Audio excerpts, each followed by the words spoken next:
Hello, my name is Emily Collins, and today I will be giving a presentation on positive behavioral interventions and supports and how to plan them.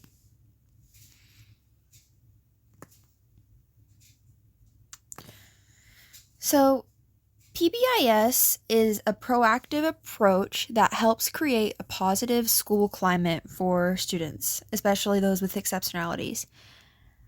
Instead of just reacting to problem behaviors, PBIS focuses on preventing them by teaching and reinforcing appropriate behaviors. The framework is based on data driven decisions and supports students at three different levels: primary, up at the top, secondary, in the middle, and tertiary, down at the bottom. Over my next few slides, I'll go ahead and break down each level and explain the key factors that contribute to a successful PBIS plan. In summary, the factors that I will be going over include the framework of PBIS to improve student behavior, focusing on preventing the problems rather than reacting to them, using data-driven decision-making to support students of different levels, and going into more depth over the three levels of PBIS and what those three tiers are meant to do when supporting students. So starting off with the primary level. The first level of PBIS is the primary level, which focuses on school-wide prevention. This applies to all students and staff and is about setting clear behavioral expectations and also reinforcing them consistently. Schools often like to use a reward system like Caught Being Good ticket program, where a teacher will give a student a ticket when they see them presenting desirable behavior that will get them an ice cream cone at concession or a piece of candy from the library or something of that sort, depending on the school. Another example is displaying behavior expectation posters in classrooms and hallways to remind students of appropriate behaviors, which is something that most, if not all, schools do already and may not even realize is a PBIS approach.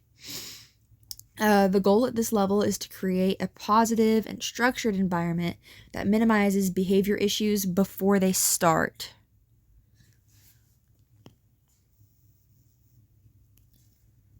Okay, up next, we've got the secondary level.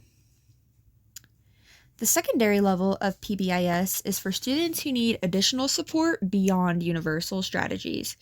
This might include small group interventions, mentoring programs, or check-in, check-out systems where a student meets with a staff member daily to set behavioral goals.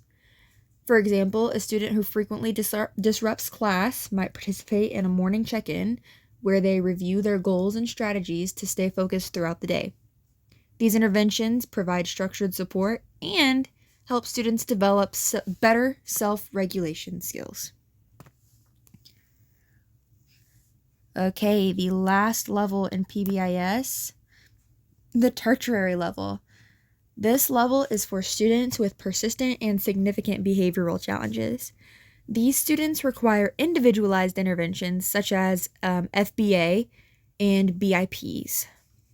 The goal at this level is to understand why a student is engaging in a certain behavior and provide personalized strategies to help them succeed. We're looking at the function of the behavior at this level.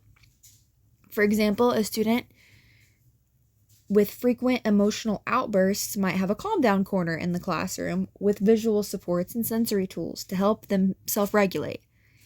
This level ensures that students with more complex needs receive the right level of support. Okay, in this slide, I'd like to go over the 5 key factors for success in PBIS. Number 1, data-driven decision-making. Use behavior data to track progress and adjust interventions. This could be like a daily log that goes over how well certain interventions are working, what's working and what's not, and will show whether we need to make some changes or keep doing what we're doing. Number 2, consistent staff implementation. So everybody has to be on the same page in order for expectations to be clear and concise for students. All teachers must follow PBIS expectations. If a student's math teacher has different expectations than the reading teacher, well, we're kind of setting them up for failure. Number 3, positive reinforcement systems. Focusing on rewarding good behavior rather than just punishing bad behavior. That would go up to what we talked about in the first level, like with token systems, like with the caught you being good cards, things of that nature. Number 4, something that I know lots of teachers, lots of educators struggle with, and oftentimes this is out of our control, unfortunately. Parents and caregivers should be part of the process.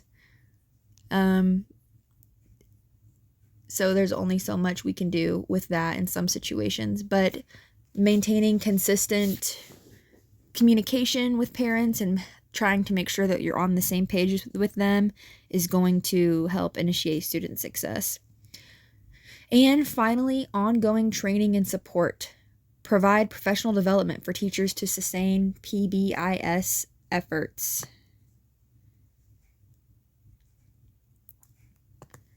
When all these factors are in place, PBIS can create a positive and structured learning environment that will benefit all students involved. Thank you.